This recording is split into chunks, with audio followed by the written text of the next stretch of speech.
Et on voulait monter une espèce de portfolio, c'est-à-dire permettre aux jeunes de garder le patrimoine de ce qu'ils apprennent à un endroit. Je disais ça dans un scrapbook. Et là, on se disait, vu qu'on commençait quelque chose de numérique, avec chaque élève avait son ordinateur portable, on s'était dit peut-être que ça serait intéressant que ce soit numérique, leur scrapbook. Tant qu'à faire, ben, un an d'avance, je me suis mis à l'essayer pour moi-même. Juste pour voir si en racontant ma profession, mon travail, ma relation avec les parents, les profs, tout ça, qu'est-ce que ça pourrait créer comme dynamique? Ça m'a donné beaucoup de vertige parce que j'avais des problèmes avec la qualité de mon français. Le directeur d'école qui fait des fautes sur un site web, c'est pas une bonne idée.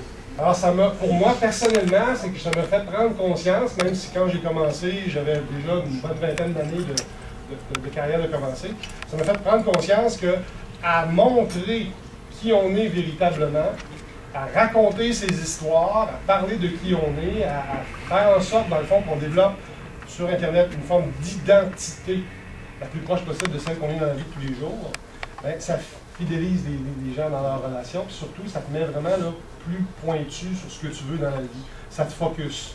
Alors moi, me raconter, puis je suis un homme, là. Un homme, là, on manque de mots. Moi, dans ce là, ça fait longtemps que j'ai plus de mots. Parce que dans ma journée, je suis pas nécessairement tout le temps à jaser de même, je ne l'ai pas. Tandis que écrire, je suis capable d'en écrire un petit peu plus.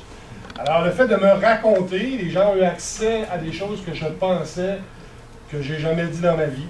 Et le fait de le mettre sur Internet, ça a gardé des traces qui fait que maintenant, je sais beaucoup plus où je m'en vais, je sais beaucoup plus d'où je viens. Et je ne sais pas combien de fois dans ma journée, ça m'arrive de rencontrer des gens où je continue une conversation que j'ai commencée il y a 6 mois, 2 ans, 8 ans, peu importe, à quelque part. Et les gens ont déjà une connaissance de qui je suis. Alors aujourd'hui, je continue à le faire parce que c'est devenu presque thérapeutique. J'en ai besoin parce que ça m'a permis de m'extérioriser.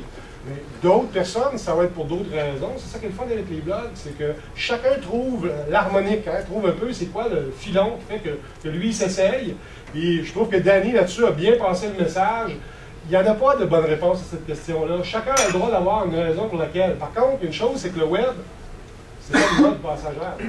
Si vous ne l'habitez pas, la maison du web, si vous n'avez pas eu une présence sur le web, il y a quelqu'un d'autre qui va peut-être apprendre votre présence. Alors, vous devez vous-même vous en structurer une, quelle qu'elle soit, la meilleure possible, le plus gros reflet de qui vous êtes.